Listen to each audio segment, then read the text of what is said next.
firefighter made a fall in steep country. He landed on a rock and lacerated his shin. Took him to the hospital and he'll be okay, but I didn't want to report we did have one accident.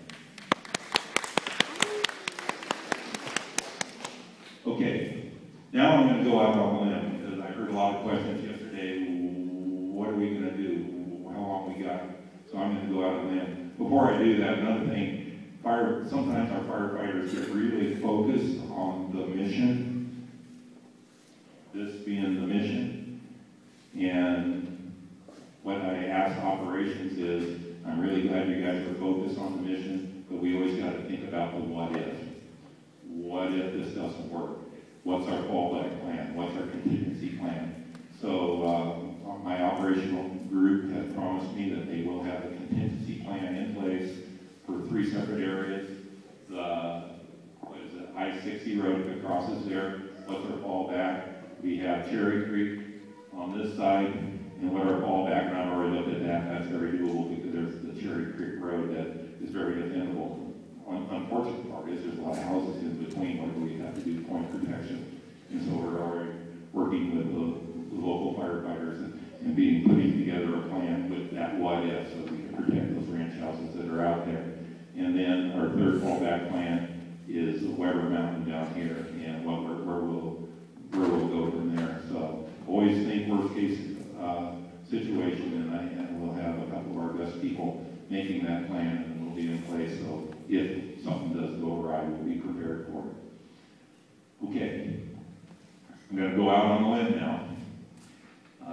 Kind of like a weatherman, you know, a weatherman can be pretty good predicting what happened yesterday and maybe what's happening now, but you start getting further and further out, their predictions aren't really that good, so please understand. Don't hold me accountable for what I'm going to say. This is just what I think might happen.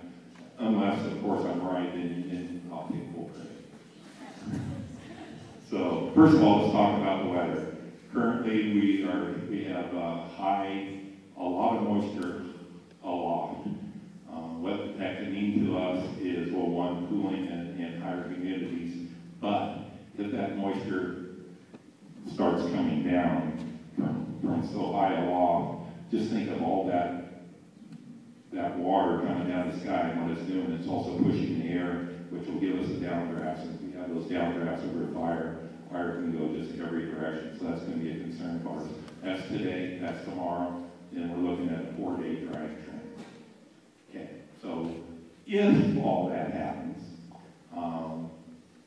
best case is it would take our guys 3 days to prep, and prep is getting ready for burnout. To prep this, to come across this chunk of BLM and tie into this road, all that prep, and then we still have an uncontained line up here that we would have to prep, and then 3 days for that, and with that also 3 days and 3 nights of burning to get that black line down to the road. So best case analysis, 3 days of prep and burning day and night. Hopefully our better burning conditions are at the night, so we will probably be doing more burning at night. And then if everything works out, probably another 3 good days of mop up, and I'll be feeling real comfortable.